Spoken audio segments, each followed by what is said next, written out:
good afternoon. Hi, I'm so happy to see you. It's Dr. Robin Gould, and here we are on lamnetwork.tv, where you can find all kinds of different programming about the Torah and the Torah walk, Torah life, and I'm so happy that you're here. And so we have a lot to cover today. We'll just jump right on in because we only have a little less than an hour, really is like the way I like to kind of crunch that in. So let's just start. So my website is newcovenantpath.com. If you ever need to reach me through any other means, that's there. And remember, as I always say every week before we launch into what we're talking about, the future begins now.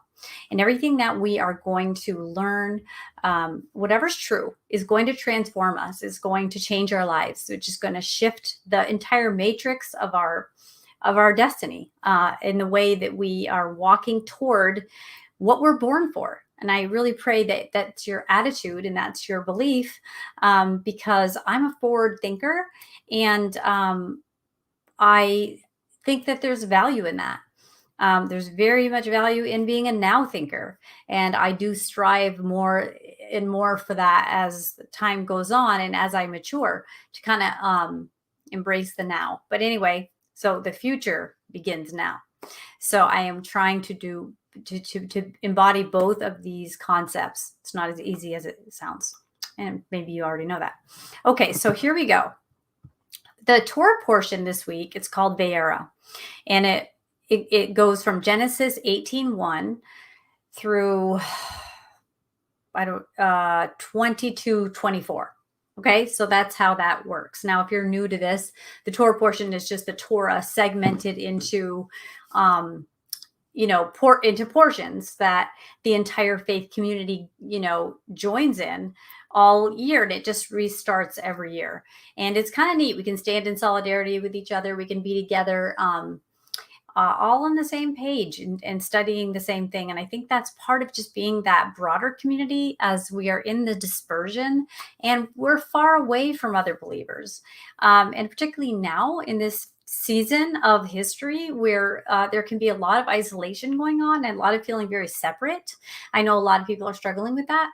And this helps, right? So the Torah portion, following the Torah portion. So we're not covering the whole Torah portion, but what I want to call today is that what I want to talk about today is I want to, and this is for me, if not more than it is for you today. And the question is that I want to kind of address today is, what are we expecting? What are you expecting? So there's a lot of different views on expectation driving reality, okay? Creating reality, whatever. Now, there's a lot of different angles from which some concepts form. Like, there are people that believe that we create realities with our expectations, like actually create them. Now, I don't believe that. I believe a form of that, though. I believe that our expectations will dictate, I don't like that word, but will impact or drive our behavior. And our behavior, as we walk down whatever path we choose, is going to each fork in the road that we take. We're going to take this, we're going to go here, we're going to go here, is going to have a result and an outcome. And our expectations, in many ways, you can expect to hate something or think something's horrible or be sick or not feel well. And of course, the stress chemistry your body produces in that negative anticipation, yes, can create illness, can create bad moods or whatever. Okay, so I really do believe in a lot of that. But expectation from the paradigm I want to approach is from an attachment perspective.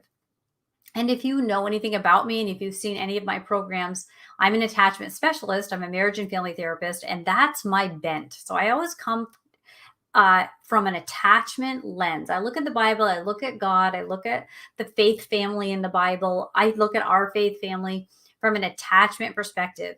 Now, that's a really hard, difficult way to look at the world. It's also the only way, I believe, to look at the world. And I think it's a really easy way to look at the world. So it's kind of encompasses all these things, because attachment gives us understanding and, I believe, wisdom, and helps us understand the weight of your matter. But at the same time, you look around and you see how many people and how many systems in play don't understand attachment. And that's sad and hard. Okay. It's hard to know what people choose to not be aware of or are not aware of, just genuinely not aware. So, attachment, it's not everybody's cup of tea, but I believe it's the truth. And I believe that the way to approach the Bible is through an attachment lens with our Father, and that all the laws of the Torah are designed from a parent to a child, in creating systems of family unit, worshiping and following and obeying and trusting the Father. Now, this is a unique relationship we have with the Father, because as we love our neighbor as ourselves, we don't worship our neighbor. We worship the Father, right? But we love the Father because he loved us first, which is an attachment principle, just period. Because he's our primary caregiver. When I mean primary, I mean he is the caregiver, right? He is the caregiver. And he's appointed certain groups of people to be, shepherds in that system, but he's the primary caregiver. So what are we expecting from our caregiver? Our expectation is going to drive our belief and our biases and our proclivities and our default settings and all that. And we know this, right? What are we expecting? Now, one of the things that can happen to people that are new in the Torah, right? They realize that, and it talks about reading the Bible through a seared conscience, nothing in, nothing out. It's like you don't even learn. You just read and you just think you already know the end of the story. So you don't even listen to the story or understand the story or put it together in any way. You just think you already know. And then all of a sudden you figure out, oh, the Torah is relevant for today. I need to reread this. And we realize how much we read not reading. We just were trying to fill in blanks until we got to what we thought we were being told. Well, we miss so much. When somebody's trying to tell you a story and you think you know what they're going to tell you, you're not listening to the story. You're waiting for it to match what you expect. And that's not listening. Okay, you're missing so much information along the way. And as a marriage and family therapist, this is something that I encounter in my work. Like I would do work with people, and maybe one person would be talking and the other person would be already shaking their head. The person hadn't even finished making their point. The other person's shaking their head, which tells me they're not listening. They're not open. They're not saying, I'm curious about this person because I might learn something I don't know about them that would help me be better in this relationship. But they're not doing that. They're already sure of what they're going to hear. And the other person can tell, and they hold back. And so this is a circuitous problem that it's extremely difficult sometimes to break those patterns. So I have to jump in and, hey, let's listen, okay? And it's really hard to listen. Listening is really hard because we want to talk and we want to make a point. We want to be heard and we want to be understood and we want to be validated. But sometimes, what we need is we need correction and we need direction and we need to listen. And we're not going to come to this information. The allergies are starting. We're not going to come to this information in the echo chamber of our own head. Okay. We have to be wrong. We have to get that we're wrong. Now, I think when people that came from a faith system that didn't embrace the Torah, and then they start embracing the Torah, they go through this really treasure time. Like I call this the treasure hunt time. It's when you are so excited to be wrong about so many things. Because once you say, okay, I get dispensationalism is not true. It doesn't make sense. There's no logos to this. It's just weird. And I just went in a dispensational direction, thinking this was right, and it didn't make sense. And I had to do these acrobats in my head to make it fit. And I no longer do that. Well, then you shift into this new, you're a Hebrew, right? You've crossed over, you shift into this new mindset. But then you're still getting these echoes of the past, like, yeah, but in Galatians, what about Colossians? And you get a little panicky, right? You're like, oh, maybe this whole shift is wrong. And you start feeling unsteady on your feet and you can't wait to find out how you used to be wrong. And you're like, thank you. Okay, because I've chosen this path. I'm walking on this path. And now I need to know all the errors of my ways in the past of the way I understood this. And I'm going to embrace and celebrate this. This is exciting. I want this to be true. Now that's a treasure, because correction protects you. You feel safe as you're corrected, and you're more excited than ever to say, oh, I misread that the whole time. It's like, I am so happy to learn about what I didn't know. I'm learning about the Father from a new angle, from a new way of understanding what he's saying and what it means to the people. And this is an exciting time. This is like a rejuvenating time in our spiritual life. Now, in a lot of ways, it's a difficult time because people around us, they often won't embrace that. They will be like, no, no, these people were given this law by this wrath driven God. And now we've got, nice Jesus has come to save us from God. And they don't realize that's kind of how that comes across. But really, we are, can be really feel lonely as we're making that transition. And we do have to learn to trust in the Father and the Father alone. And a lot of people, you understand what I'm saying. You go down this path and it can be pretty lonely and pretty thorny. It can be hard. It also can be amazing if you have a group of people and you just keep getting excited about what you're learning. Now, I personally had that. I had people at first, years ago. I think this was like, I think I was 2004. I think it was. Yeah, I think it was 2003, 2004. And there was really nothing much. But then when I found people, we had a great time studying and it was so exciting. And I never opened my Bible in like terror that I would be wrong. I opened it curious as to how I would be wrong. And I was fine with it.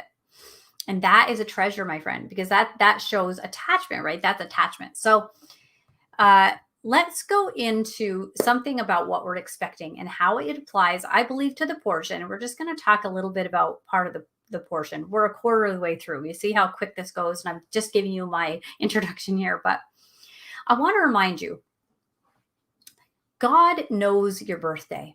Okay. He knows the day you were born. If you're alive during this season of life, which is by any accounts, by any perspective, a very challenging, unique phase of life, right? Like I'm not saying everybody really expects this, right?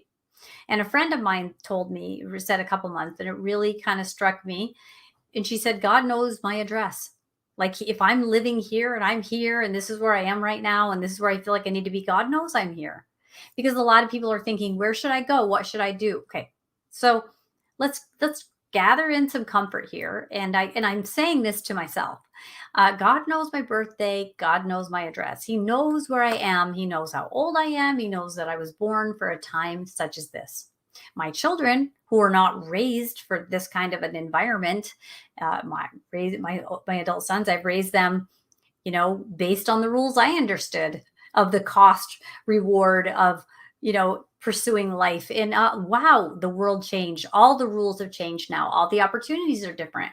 Things that my husband and I had the benefit of, my children that are adults now, they don't have those benefits.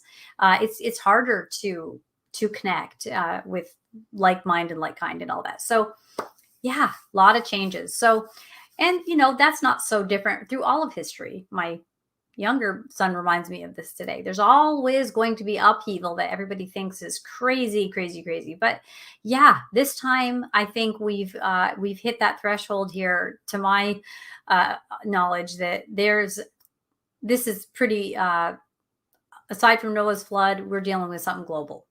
So remember this when we talk about our expectation. Now, let's get into Abraham. Okay, we want to talk about him because that's what the portion covers today.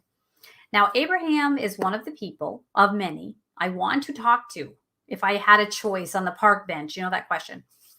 Oh, I want to talk to Abraham. Abraham is just fascinating, right? I'm so obsessed with Abraham. What's interesting about Abraham, besides 1,000 million things, is that he was told to leave his big list, his home, his family, everything he knew, right?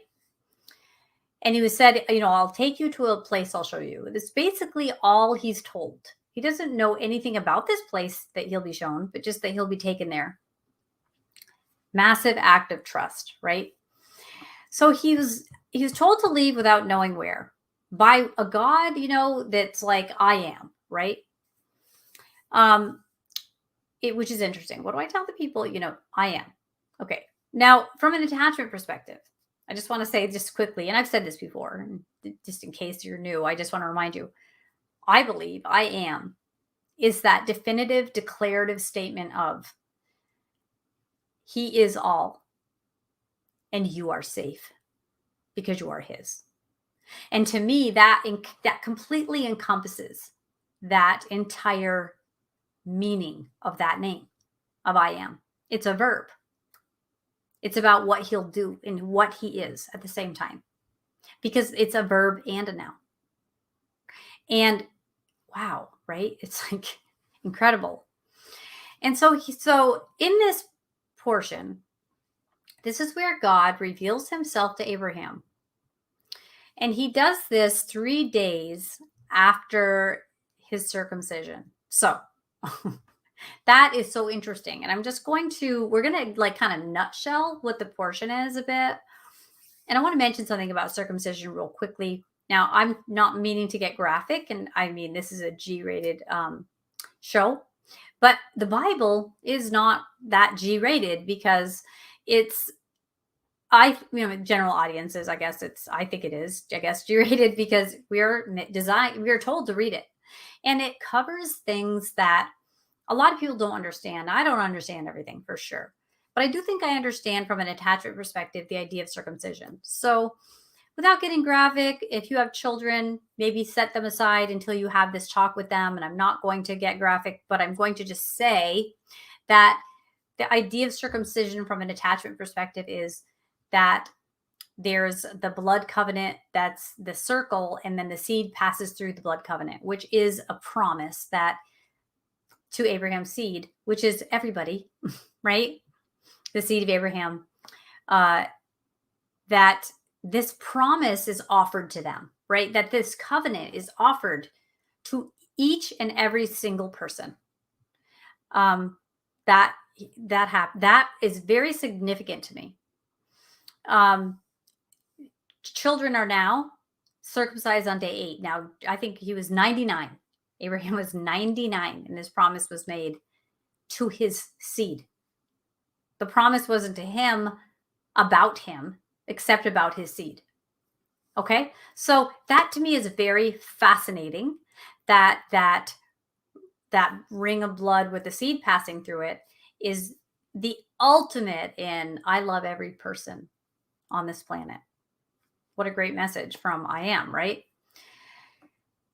So 3 days after he's circumcised, and what he does, he rushes off to prepare a meal for 3 guests who appear in the heat of the day. Okay. So here's what that says. Then the Lord appeared to Abraham by the oaks of Mamre in the heat of the day, like the hottest part of the day, while he was sitting at the entrance of his tent. Okay, so we talked about earlier today, it's very hard to listen. So no, do you ever notice like you pray a lot and listen very little? I mean, do you hear that where a lot of people can do that or go through long spurts of that, or finally conquer that, or be conquering that, or admire people who don't do that, whatever. Having trouble listening is something common to man. It's something common. But we have to listen. And what I read here, I'm not just excited about the 3 visitors. I'm excited about Abraham. I'm really excited about him. It says he was sitting at the entrance of his tent in the heat of the day. So in the hottest time in the desert, here's Abraham sitting at the entrance. Okay. That tells me something. It's hot. You're not going to maybe be out working. Yeah, that might be part of it. Thank you, Father, though, because it makes me sit. And it makes me, I don't have a TV, a CB radio even. I don't have a television. I don't have a computer. I don't have a smartphone. I'm sitting. But where is he sitting? At the entrance of his tent. So anytime you talk about the entrance to something, it makes me think of that mezuzah, right? That entrance, that threshold, crossing that threshold. Well, he was at the threshold. He was sitting there. This tells me there's an expectation. He wasn't just in the shade, napping, getting a good nap in during the heat of the day. He was at the entrance. So to me, that tells me there's an expectation. What was he expecting? Because he was sitting at the entrance of his tent. And he looks up. Okay, he lifts his eyes and he sees 3 men standing nearby. And when he sees them, okay, so he was sitting there expecting something. When he sees them, he ran from the entrance of his tent. Very specifically, it says the entrance of the tent. The text goes out of its way to repeat that. To meet them. And he bows low to the ground. Now, a lot of people believe that these 3 men were actually angels in the form of men. That's what a lot of people think. The word angel means messenger. So no one's sure. But he was expecting a message. And he ran to greet this message at the entrance, at the threshold. So to me, that says not in the echo chamber of my own thoughts, but at the entrance where something I might not know or expect is going to approach me, and I'm going to run to meet it. That's called listening. Okay. And it says, in exactly 1 year, Sarah, who had dealt with infertility, we know the story with Hagar and all that, right? It says she's going to give birth to this son. And of course, Sarah is laughing at this, right? And then you keep reading, just keep reading. And here you have, where Abraham just begs the father to spare Sodom because it was full of wicked people. But he's like, please spare them, right? So you're seeing, this is like Moshe follows in the footsteps of Abraham as, that hospitality, give them a chance. Now, 2 of these messengers, they arrive at this city, right? They go to the city. And in that city, Abraham's nephew Lot was there. And of course, remember, he takes them in and he's going to, keep them safe and offer them shelter and protection from the, enormous evil group or enormous, mad, angry, mob of people. And then they, let the messages say, hey, we're here to take you out. We're going to save, and protect and nudge Lot out and his family, of course. And this is where you see Lot's wife. She looks back. And then she becomes that memorial, that salt memorial. So if you've there's a lot of different people. They believe she actually turned into a statue. I don't believe that she became a pillar of salt. The word there is memorial of salt, which in my personal view,